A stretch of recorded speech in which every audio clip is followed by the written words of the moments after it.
જય હિન્દ દોસ્તો, હું છું આપનો દોસ્ત લોક સાહિત્યકાર આઝાદ.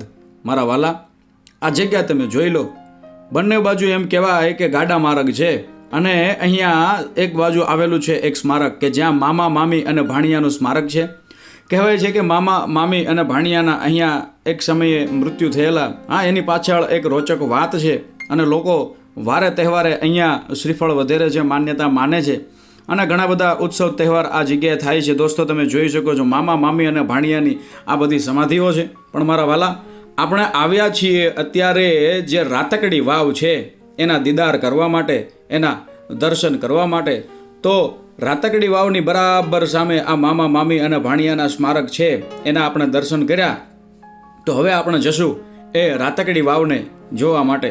દોસ્તો, વેરાન વગડો વિંધતા વિંધતા 4 થી 5 કલાકની સખત મહેનત બાદ અમે એમ કહેવાય કે આ વાવને શોધતા શોધતા આ જગ્યાએ આવી પહોંચ્યા. હવે તમને એમ થશે કે આ વાવના આપણે પણ દર્શન કરવા હોય, અમારે પણ જવું હોય તો અમારે ક્યાંથી જવાનું? તો દોસ્તો, આ એકદમ વેરાન વગડો છે. તમે જોવા જશો તો એક બાજુ સુરેન્દ્રનગર જિલ્લાનો ધ્રાંગધ્રા તાલુકો, એમાં એક બાજુ જૂના ગાળા નામનું ગામ છે અને દૂર તમને થોડુંક રાજગઢ ગામ છે અને એક બાજુ હરિપર ગામ છે. તમે આ બધા ગામડાઓની માલિપા આવશો અને કોઈને પણ પૂછશો કે ભાઈ વાવમાં જવું છે, વાવ તો કે કઈ તો કે રાતકડી વાવ, તો તમને કોઈ પણ વ્યક્તિ જે છે આ રસ્તો તમને બતાવી દેશે. આ રસ્તો થોડોક દુર્લભ છે. દુર્લભ મતલબ કે વેરાન વગડો છે, અહીંયા તમારે થોડીક તકલીફ પડે. પણ મારા વાલા, અત્યારે ટેકનોલોજીનો ભરપૂર ઉપયોગ છે, ત્યારે આ આખી જગ્યા જે છે એનું અમે ગૂગલ લોકેશન અત્યારે નાખી દીધું છે. તમે રાતકડી વાવ એમ સર્ચ કરશો તો પણ તમને આ જગ્યાનું લોકેશન આરામથી મળી જશે. દોસ્તો, આ તમે જોઈ રહ્યા છો એ રાતકડી વાવ. હા, અને આજુબાજુ ઉગેલા આ અતિ વિશાળ, આ કદાવર ભવ્ય આ વૃક્ષો તમે જોઈ લો.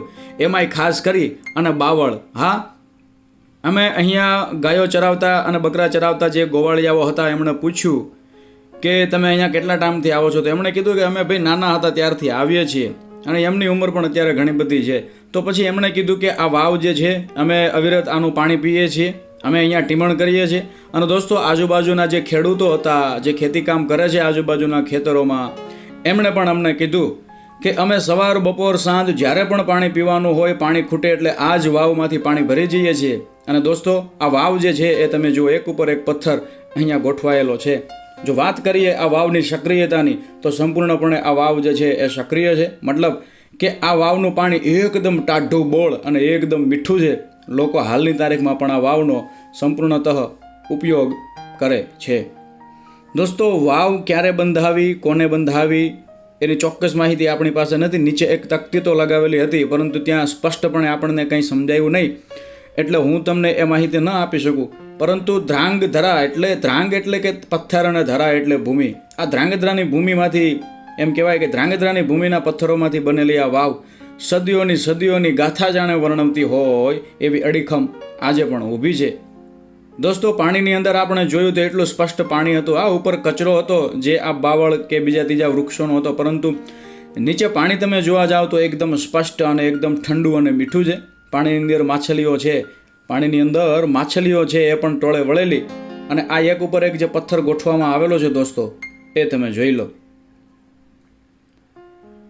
જે તે સમયે રાજા મહારાજાઓ અથવા શેઠ શ્રીમંત કે શાહુકારો દ્વારા આવી વાવો બંધાવવામાં આવતી હતી. અને દોસ્તો, કહેવાય છે કે મિનળ દેવીના સમયમાં ગુજરાતની માલિપા અનેક ઘણા બધા શિલ્પ સ્થાપત્યો અને આવી વાવ કૂવાના નિર્માણ થયા હતા. હા, એની સાબિતી આપતા ઘણા બધા તળાવ, સરોવર અને વાવ કૂવા આપણે હાલની તારીખમાં પણ જોઈ શકીએ છીએ. જ્યારે આ વાવ જે છે એનું રાતકડી વાવ એવું નામ શા માટે પડ્યું એ તો આપણે ચોક્કસપણે ના કહી શકીએ, પરંતુ આ વાવની એકદમ નજીકમાં વાવ જે છે એકદમ તળાવને કાંઠે છે, તળાવને કિનારે છે.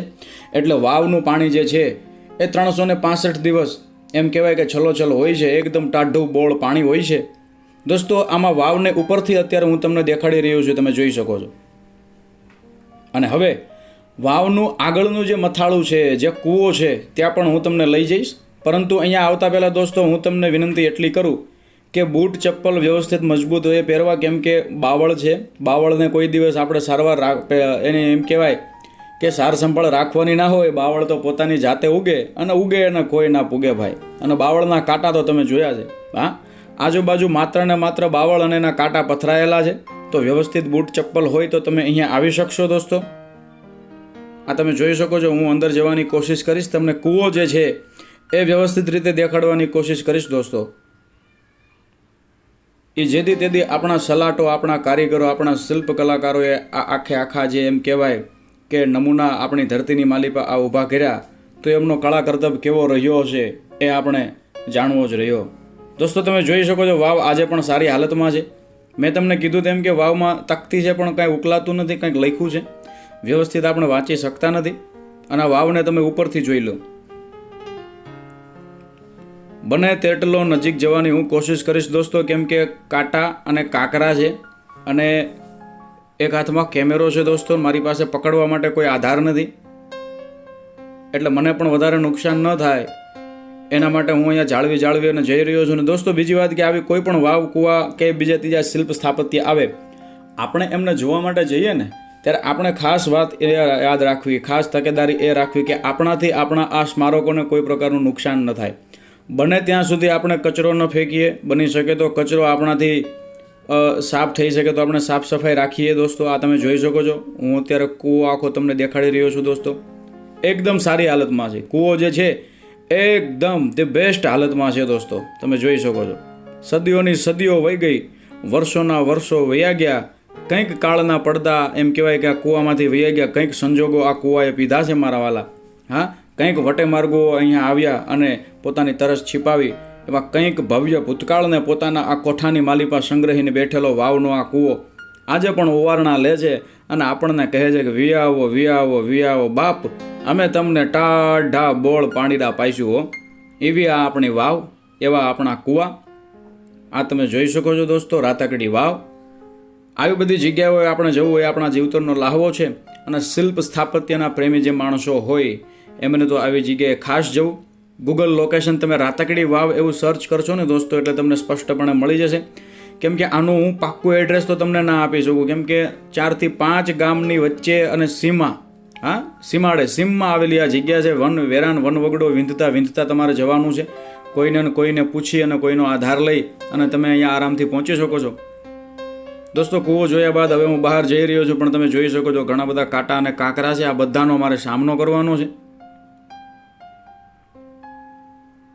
આવી બધી જગ્યાઓએ આપણે આવીએ ભાઈ એટલે આપણો તો દિવસ બની જાય.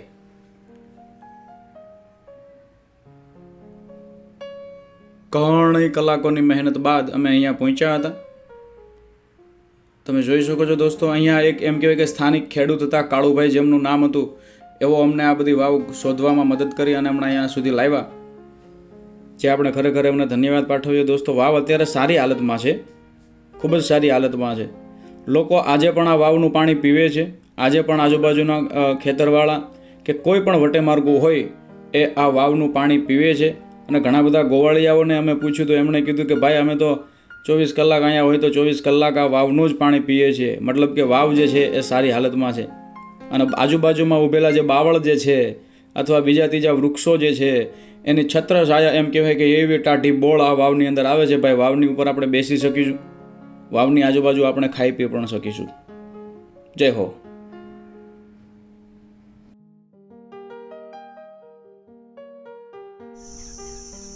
દોસ્તો આ વેરાન વગડો વિંધતા અમે અહીંયા સુધી આવ્યા તો અમને છેક બાવડું પકડી અને વાવ જોવા માટે જે લાવ્યા એવા આપણા કાળુભાઈ એમ કહે કે આપણી સાથે ઉપસ્થિત છે.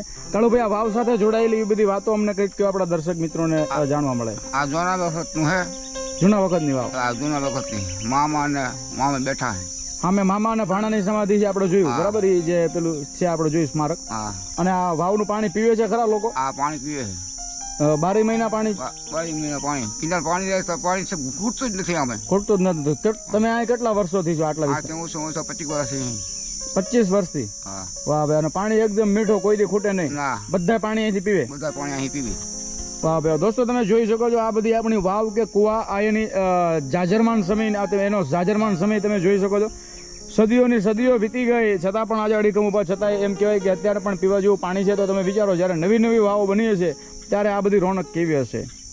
કાળુભાઈ જે છે ખાસ કરીને આપણને અહીંયા લાવ્યા છે. કાળુભાઈનો પણ ખૂબ ખૂબ આભાર.